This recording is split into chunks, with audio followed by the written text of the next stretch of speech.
কিন্তু আমার ছোট মেয়েটাতে মাদ্রাসায় পড়ে, পবিত্র কোরআন তো এখান থেকে শিখতেছে।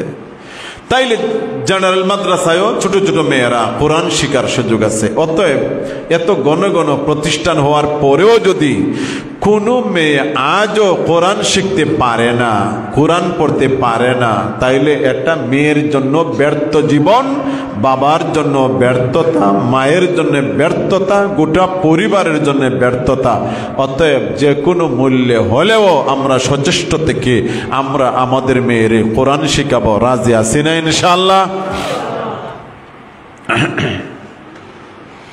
আম্মাজান আয়েশা সিদ্দিকা রাদিয়াল্লাহু তাআলা আনহা, আপনারা বলেন উনি পুরুষ না মহিলা? আয়েশা সিদ্দিকা মহিলা। আচ্ছা, আরেকটা কথা বলি শুনেন। আমাদের বাংলাদেশে যে পরিমাণ ছেলেরা মেট্রিক পাস, আমাদের বাংলাদেশে কিন্তু ওই পরিমাণ মেয়েরাও মেট্রিক পাস, বরং কোন কোন ক্ষেত্রে আরো বেশি। যেই পরিমাণ ছেলেরা আইএ বিএ ডিগ্রি পাস, মেয়েরাও ঠিক সেই পরিমাণ আইএ বিএ ডিগ্রি পাস। কিন্তু এখনো আমাদের বাংলাদেশে যেই পরিমাণ ছেলেরা টাইটেল পাস মৌলানা আলেম, মেয়েরা কিন্তু টাইটেল পাস আলেমা সংখ্যায় এতজন এখনো হন নাই। যেই পরিমাণ ছেলেরা হাফেজে কোরআন, এখনো আমাদের মেয়েরা বোনেরা ওই পরিমাণ কোরআনের হাফেজা নাই। একমত নেই আমার সাথে আপনারা? নাই কেন? অনেকগুলি কারণের একটা কারণ হলো ছেলেদের জন্য মাদ্রাসায় হিফজুল কোরআনের যে সুব্যবস্থা আছে, মেয়েদের জন্য হিফজুল কোরআনের এমন সুব্যবস্থা নাই। ছেলেদের জন্য জেনারেল মাদ্রাসা শিক্ষার যে ব্যবস্থাটা আছে, মেয়েদের জন্য ওই ব্যবস্থা নাই। আমাদের বাংলাদেশে হাজার হাজার কওমি মাদ্রাসা রয়েছে, কিন্তু হাজার হাজার মহিলা মাদ্রাসা না থাকার কারণে সিংহভাগ মেয়েরা মাদ্রাসা শিক্ষা থেকে দূরে। তার অন্যতম কারণ হলো মাদ্রাসা না থাকা। আপনাদের এলাকায় আছে দীক্ষা, যদি মনে করেন সব এলাকায় আছে তো হবে না। আমাদের নবীগঞ্জ উপজেলা, আপনাদের বানিয়াচং উপজেলা, ছেলেদের জেনারেল মাদ্রাসা গ্রামে গ্রামে বলা যায়। নবীগঞ্জ টু হবিগঞ্জ এর মাঝখানে কয়টা মাদ্রাসা? সবটাই ছেলেদের। মেয়েদের না থাকার কারণে ছেলেরা যে পরিমাণ মৌলানা, মেয়েরা ওই পরিমাণ আলেমা হচ্ছে না। অথচ ছেলেরা যেভাবে দিন বোঝা দরকার, মেয়েদেরও এইভাবে দিন ধর্ম শিক্ষা করা প্রয়োজন আছে না নাই? আম্মাজান আয়েশা সিদ্দিকা রাদিয়াল্লাহু তাআলা আনহা, তিনি একজন নারী। আমার সমাজের মা বোনরা আপনাদের একটু খেয়াল করে শোনা দরকার। আপনারা যেমন নারী, উনিও নারী। আমাদের সমাজের অনেক মা বোনেরা ওযু গোসলের বিষয়গুলো অনেকটা ক্লিয়ার না। কিন্তু সাহাবায়ে কেরাম যারা ফকিহ, আব্দুল্লাহ বিন মাসউদ রাদিয়াল্লাহু তাআলার মতো বিদগ্ধ সাহাবায়ে কেরাম যারা, তারা বলেন, আমরা যদি কোনো সময়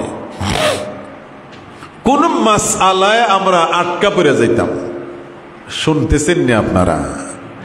কোন মাসআলায় যদি আমরা আটকা পড়ে যাই, তাইলে এই এলাকার বড় আলেম যিনি আছেন উনারে জিজ্ঞেস করি, মুফতি যিনি আছেন উনারে জিজ্ঞেস করি, অথবা মোবাইলের ইউটিউবে যাইয়া আমরা কোনো শায়খ অথবা কোনো স্কলার, কোনো বুজুর্গ, কোনো বড় বক্তা, উনাকে ওনার নামে আমরা চার্জ দিয়ে ওনার কাছ থেকে জানবার চেষ্টা করি। আম্মাজান আয়েশা সিদ্দিকা রাদিয়াল্লাহু তাআলা, তিনি এমন ট্যালেন্ট একজন আলেমা। সাহাবায়ে কেরাম বলেন, আমরা যখন কোনো মাসআলায় আটকা পড়ে যাইতাম, তখন এই মাসআলার সমাধানের জন্য আমরা আম্মাজান আয়েশা সিদ্দিকা রাদিয়াল্লাহু তাআলা আনহার কাছে গেলে নগদে তিনি আমাদের সমস্যার সমাধান দিয়ে দিতেন। এখন আপনারা বলেন, হযরত আয়েশা পুরুষ না মহিলা? তাহলে তিনি যদি পারেন, তাহলে আমার দেশের মহিলারাও তো একেবারে না পারার কথা না। আল্লাহ সেই যোগ্যতা মেয়েদের দান করেছেন। বাংলাদেশের অনেক মেয়েরা যারা ব্যারিস্টার, এরা যখন টকশোতে কথা বলে অনেক পুরুষে লুকায় লুকায় বানি হয়, বুঝেন না? অর্থাৎ এমন মহিলারা আছে যারা টকশোতে এত ট্যালেন্ট, এত কথা বলতে পারে, এত ক্যাপাসিটি, এত ব্রেন, এত নলেজ, কিন্তু ইসলাম সম্পর্কে তারা অজ্ঞ, ইসলাম সম্পর্কে তারা জানে না। যদি তাদের এই যোগ্যতা, যদি তাদের এই প্রতিভা কোরআন সুন্নাহর কাজে যদি তারা লাগাতেন, তারা টকশোর এত প্রতিভাবান, এই ট্যালেন্ট না হইয়া, ব্যারিস্টার না হইয়া তারা হয়ে যাইতেন জমানার বড় আলেমা, আর তার মাধ্যমে উপকৃত হতেন এলাকার হাজার হাজার নারী। কথা ঠিক নেই? এই জন্য নারীদেরও দিন জানা দরকার, কোরআন জানা দরকার, ইসলাম জানা দরকার। দিন সবাইকে জানতে হবে।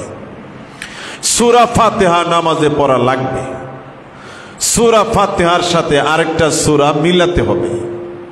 কিন্তু আমাদের কয়জনের কেরাত শুদ্ধ আছে? এই জন্য শুদ্ধ কেরাতের জন্য মেয়েদেরকে ছোটবেলায় মাদ্রাসায় পড়ে, মাদ্রাসা থেকে কোরআন বিশুদ্ধভাবে শিখে নিতে পারলে বড় হওয়ার পরে কিন্তু আর এই সমস্যা থাকবে না। কোরআনে আল্লাহ বলেন, ওয়াকারনা ফি বুয়ুতিকুন্না ওয়ালা তাবাররাজনা তাবাররুজাল জাহিলিয়াতিল উলা।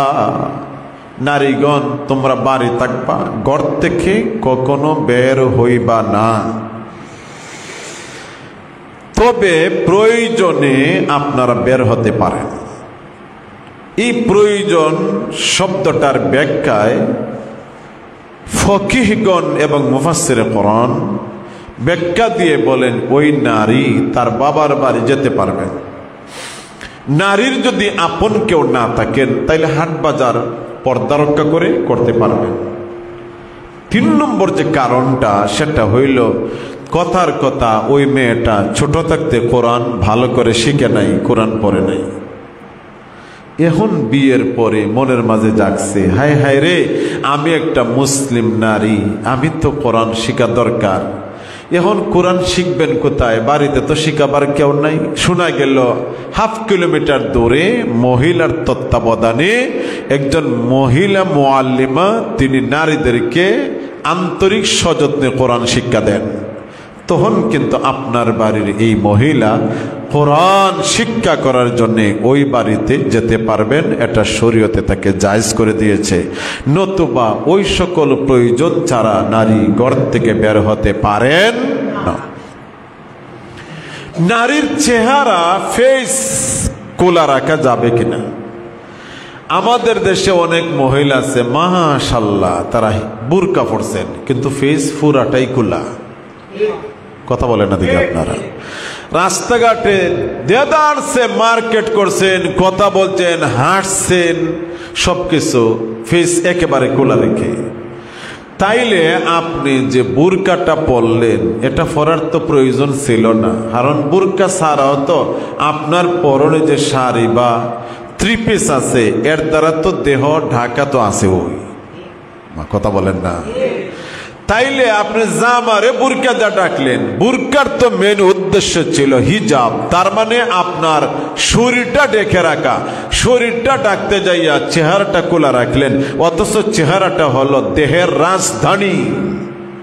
চেহারার উপর বেশ করে আপনার সৌন্দর্যের পরিমাণটা কতটুকু।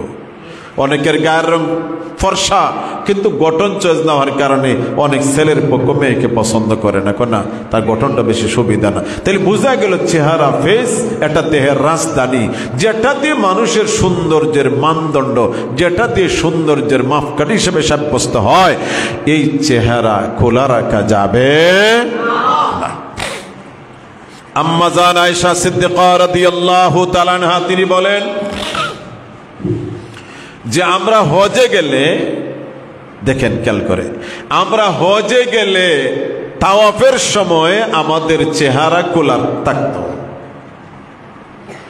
কিন্তু যখনই কোনো পরপুরুষ আমরার সামনে পড়ত, সে আমাদের দেখবার আগে আগে মাথা থেকে আমরা হিজাবটা নামিয়ে দিতাম, যাতে করে ওরা আমাদের চেহারা দেখতে না পায়।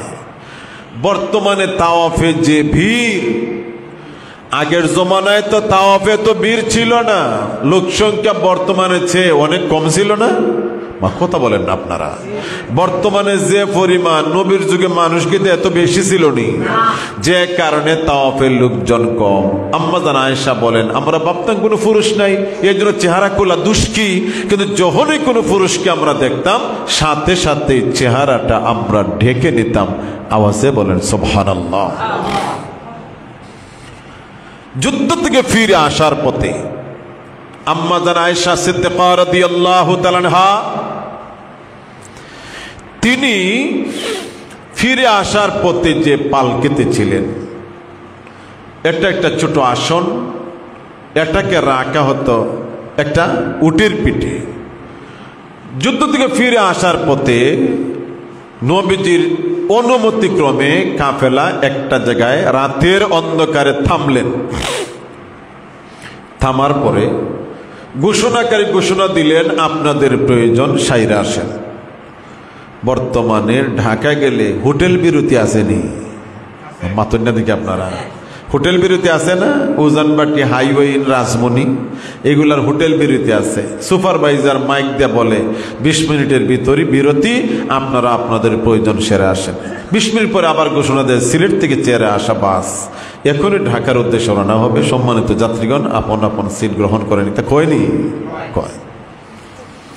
নবীজির যুগে রাতের অন্ধকারে কাফেলাকে একটা জায়গায় থামিয়ে দেওয়া হলো প্রয়োজন সারার জন্য। আম্মা জান আয়েশা সিদ্দিকা রাদিয়াল্লাহু তাআলা আনহা, নারী, তার প্রয়োজন সারার জন্য তিনি একটু দূর চলে গেলেন। সেখানে প্রয়োজন সারলেন, ফিরে আসবেন, এমন সময় দেখেন তার ইয়ামনি পাথরের তৈরি গলার গয়না বা হার সরাটা নাই। কোথায় পড়ে গেল? তিনি খুঁজতে লাগলেন। খুঁজতে খুঁজতে অনেক দেরি হয়ে গেছে। এই দিকে ঘোষণাকারী ঘোষণা দিল, আমরা এখনই মদিনার উদ্দেশ্যে রওনা হতে যাচ্ছি, সবাই রেডি হইয়া যান। বুঝে শুনে বলবেন, নবীজিও রওনা, সাহাবায়ে কেরাম রওনা। যে পালকি আসনে আম্মা জান আয়েশা বসতেন, এটাও সাহাবায়ে কেরাম উঠাইয়া বাহনের পিঠে বসাইয়া দিলেন। এই বাহন নিয়ে রওনা, এক কথায় সবাই রওনা। কিন্তু আম্মা জান আয়েশা কি রওনা হইতে পারছেন? একসাথে বলেন, রওনা হইতে পারছেন? তিনি তো অনেকটা দূর। ধরেন বাজার যতটা দূর, কথার কথা এতটা দূর তিনি সেখানে কি করতেছেন? হার খুঁজতেছেন। বলেন, কি করতেছেন? হার খুঁজতেছেন। এইদিকে নবীজি ও রওনা, সাহাবায়ে কেরাম রওনা, পালকি বহনকারী তারাও সবাই এক কথায় রওনা। অনেকক্ষণ পরে আম্মা জান আয়েশা সিদ্দিকা রাদিয়াল্লাহু তাআলা আনহা তিনি আসলেন। তিনি আসিয়া দেখেন, পর্দা ফেলাই দেন, হ্যাঁ পর্দাটাই ফেলাই দেন, তো সমস্যা। তিনি আসিয়া দেখেন কাফেলার তো কোনো লোক নাই, এমনকি আল্লাহর রসুলও নাই। সুবহানাল্লাহ তো নাই। বুঝেন না কথা? দিন না রাত? বলেন দিন না রাত? এটা কি তার রসুলগঞ্জ আর ফতুপুরের মাঝখান নাকি? দেয়া কত ব্যাপার সেবার এখানে, বাঘ বালুকের ভয়, দেওদানবের ভয়, আরো কত আশঙ্কা। আম্মা জান আয়েশা সিদ্দিকা রাদিয়াল্লাহু তাআলা আনহা তিনি ভাবলেন, এখন আমি কি করি? আমি যদি দাউদপুরের দিকে যাই আর নবী যদি নোয়াগার দিকে যাই, জীবনে দেখইব নি, দূরত্ব আরো বাড়বে। কাজে আমি অন্য কোনো দিকে না যাইয়া আমি এখানেই অবস্থান নেই। আর নবীজি একবার না একবার জানবেন বাহনের পেটে যে একটা আসন, যে আসনে আমি বসে থাকার কথা, সেই আসনে আমি যখন নাই জানবেন, আবার ফিরে আসলে ফতুপুরের বাজার হয়ে আসবেন। মা কথা বলেন না আপনারা? বোঝানোর জন্য বলছি, যেহেতু ঘটনাটা এখানে করছে। আম্মা জান আয়েশা সিদ্দিকা রাদিয়াল্লাহু তাআলা আনহা এই চিন্তা চেতনা থেকে তিনি আমার দিকে তাকান, বসে রইলেন। বসতে বসতে একটা পর্যায়ে ওনার ক্লান্তি এসে গেল, নিদ্রা এসে গেল, তিনি ঘুমিয়ে পড়লেন। চাদরটা টান দিয়ে ঘুমিয়ে পড়লেও চেহারাটা তখনও খোলা। কত বড় বিপদ! নবীজি সহ সাহাবায়ে কেরাম সবাই কত দূর চলে গেছেন।